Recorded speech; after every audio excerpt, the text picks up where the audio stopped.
I'm delighted, as Ben just mentioned there, that we are joined by a fantastic panel from across the globe. Clubs that are renowned for developing some of the best talent. It's interesting that a club is either trying to develop talent. If they're not developing it, they're trying to buy it. And if they do have it, sometimes they want to keep it. And that really is kind of the key to success. And what we're going to be exploring over the next 30 minutes is what are the implications of having talent, the need to develop talent, and if you're looking at investing a club, how important is a club's kind of history of developing talent. We have, as Ben said, 4 fantastic panelists joining me this afternoon. And what I'm going to do is straight away, Bruno, head to you. Bruno, as Ben mentioned, is the Executive Director of Football at Flamengo. Bruno, as a club, what does success mean to you? Is it trophies? Is it the development of a player? And is it possible to do both? Hi, Jess. It's a pleasure and an honor to be here at the event and to represent Flamengo. So our main goal, obviously, is to win trophies, to build the brand across the globe. And that's the way to do it, in our view, is to win trophies in Brazil, South America, and in the world, and have big players in Flamengo. Having said that, one key point to get to the trophies is to have strong youth talents in Flamengo. So Brazil is the biggest source of talents in the world. So we have to source talents around Brazil, around South America, bring them to Flamengo, develop them, be able to transition them from the youth categories to professional. As we raise the bar in the professional category, we have to raise the bar too in the youth to develop them better, to make them ready to play in the professional category as soon as they grow older, to get the best football they can have at the 18, 19, 20 years old. And it's very important for Flamengo, both to have them playing in our professional team, as well as doing some good business with European, China, US, Arabian teams that can make us stronger in investing in good players for the professional team. So the youth category to develop players is something very important and a key point for us to be able to have very strong team as professionals. So we try to source as many quality players as possible in South America, to have them good players to play in Brazil and add other national teams. It's very important to have them play in national teams. It's an important stamp of quality of our young players, and to develop them as much as we can, to have them performing the best as they can when they get to the professional age. So it's key to Flamengo. The main goal obviously is to win trophies in the professional, both in Brazil and South America, and as well as in the world. And the young players are both a source of income and a source of sportive competitiveness for Flamengo. And Bruno, do you feel that this ethos comes down through the whole club, from the president to yourself to the manager? Does everybody have a similar viewpoint and kind of objective of trying to do both? Yeah, I think the objective is aligned. The youth categories of Flamengo are very competitive. They year by year they are bringing players both to the market and to the professionals at Flamengo. And the view is aligned since they are 8 years old to the under 20, which is the last step to professionals. It's aligned that they are a key point for Flamengo to win in the professionals. So everybody knows the objectives of Flamengo and what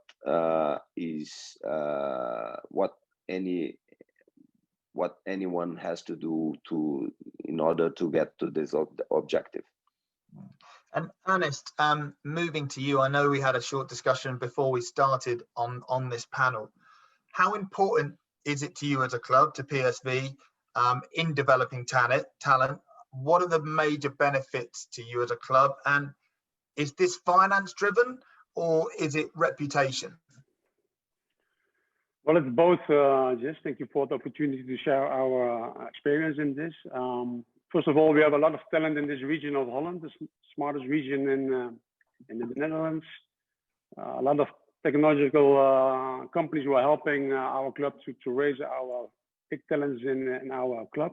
Also create a culture of developing players, and we can compete with our academy to the rest of the world. But if you see to our amount of money to the first team, then we cannot compete. So we have to go back to the basic. We start here at the beginning.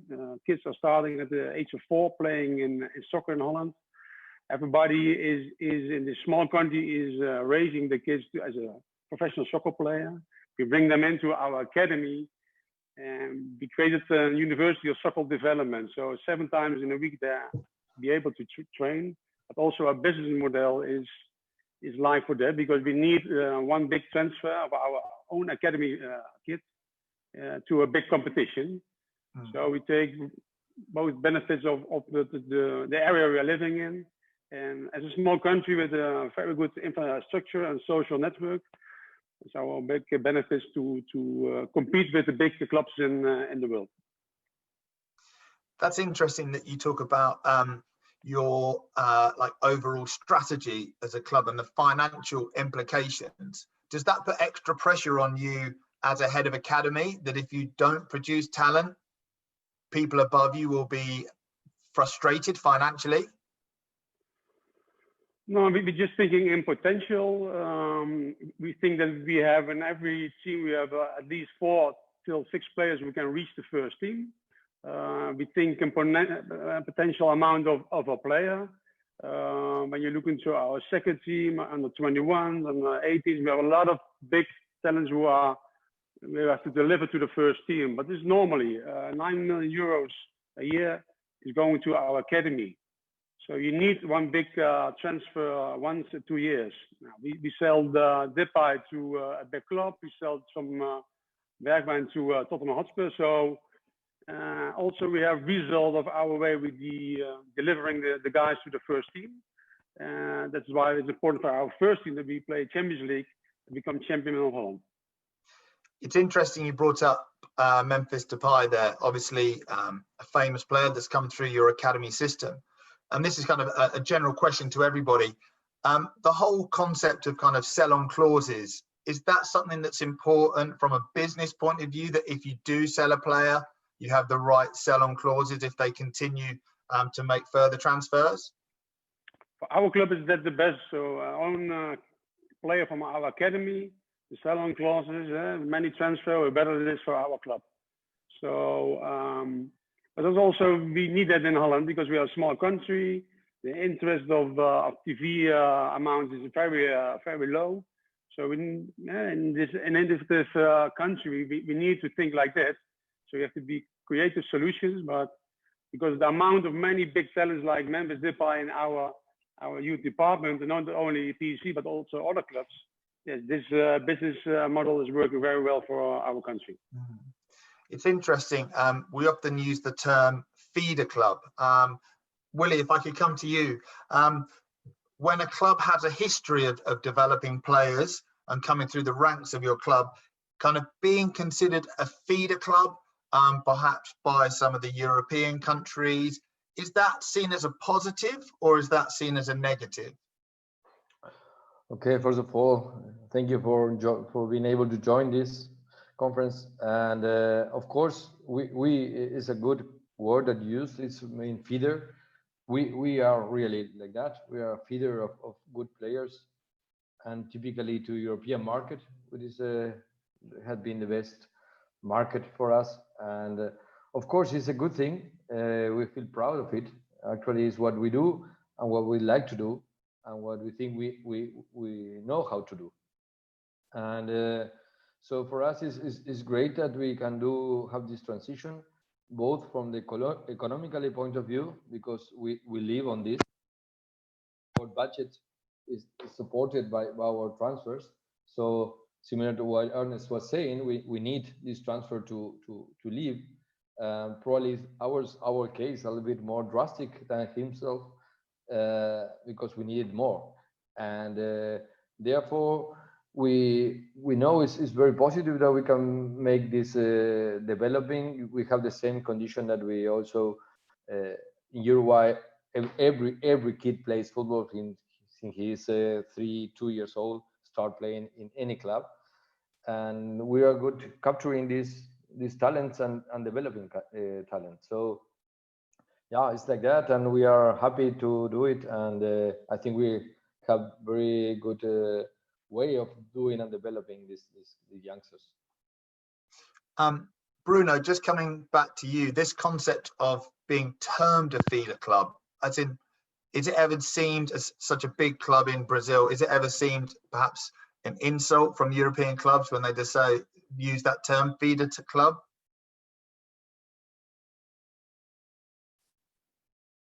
Bruno, I think you're on mute at the moment.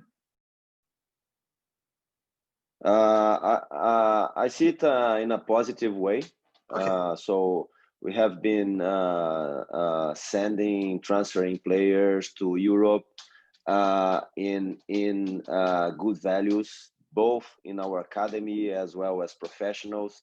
One of our goals is get closer and closer to Europe, to the biggest markets of Europe, and be able to play a level of football that is closest to Europe, and in many concepts. Obviously, the Brazilian player is the most talented in the world, is the one that has more quality. But when you talk about tactics, physically and mentally, this part of the game that's more developed in Europe, we try to inspire ourselves. Also in Europe, we have very good talent and people here in Brazil, but as we get closer to Europe in that matters, I think that we can add more value to our players, and the European clubs can trust Flamengo more and more, that when they they transfer a player from Flamengo to Europe, regardless of their age, they will adapt quickly to European football, and the risk involved in the transfer is the same one as when you are transferring a player from Portugal, Spain, and Belgium, whatever in Europe, and the risk premium can be lower. So that's one of our goals, and we have a few examples that we have brought some players from Europe, and they got back to Europe. It's a different movement that's happening with us, because I guess of the work we are doing in developing, and also in the concepts of football that we are bringing to Flamengo. There was for the viewers watching this, there was a nice smile from Ernest and Willie when Bruno mentioned that the Brazilians are the most talented. As an Englishman, I'm looking at 3 countries here with incredibly skillful players from the Netherlands, from Brazil, and from Uruguay. So, Hugo, I would love to bring you in. Thanks for sitting so patiently there. As a potential investor in clubs, how important is a club's history of developing talent? Obviously, we've discussed, and Ernest and the guys have shared the financial benefits to a club. How high on your agenda when choosing a potential club to invest is the development of talent? Well, first of all, when we're looking at a club, of course, it's very important for us that piece of the youth. Not just the story of the club in terms of developing talent. That will be great. That will be a plus. But most important, I believe, that will be the region. Where are you located? All the clubs that you can, around you use as almost partners, to recruit that talent, even young. And also on the developing the training methodology, and of course we have great examples here, and PSV, it's of course in Europe one of the top academies doing that, but it's the raw material that you have around you, the training methodology that you can implement, and of course, if you already have a history, that's a quicker process for you. But it's very important for us, of course. And obviously the financial benefits are there, aren't they? That if there's a club process. Yeah, no, definitely. Well, look, I've actually got some really interesting questions that have come in from the live chat, and I wanted to make sure we had enough time to look into them. And this is an interesting one, and it looks at what is the first thing to be sacrificed. So at the moment, obviously, clubs here are quite successful. If your club isn't being so successful on the pitch, perhaps in a relegation battle, or perhaps you suffer relegation from the top league, what is then more important? Continued development of talent or survival? Perhaps Ernest, what's your thoughts there? Or Bruno? Oh, sorry, Willie? No. Oh. Yeah, for me, Okay. when you're building a house, then you first start with your fundamental basic layer for developing kids, because that is potential. Like you see in our region, our big head sponsor is the Brainport area. Big companies working together as one big head sponsor, but they're also helping us developing talent. And talent will never be lost. It's always inside you. So if you have best results with your first team, you have to rely on your academy. This is your first survival kit. Always. That's the culture.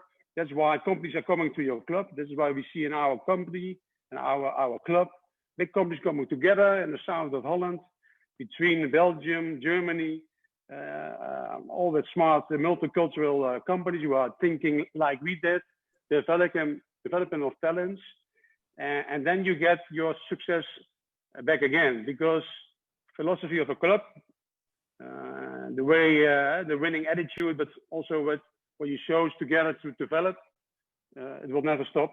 So for us, is that more important than go for the smart time of success. Willie, I think you had something to add to that. Yeah, I totally agree. I think that is for us, this is our basics. This is our core business, to develop players, and where we invest the biggest part of our budget. So we have allocated our budget there, and we know that this is a middle and long-term strategy, and this is our business. So this we will never stop doing. And we will, if as today our team is not doing very well in the first championship of this year, and we are not even thinking of challenging our budget in the academy to invest in the first team. I mean, the first team needs to, okay, of course, we see that as a virtuous circle.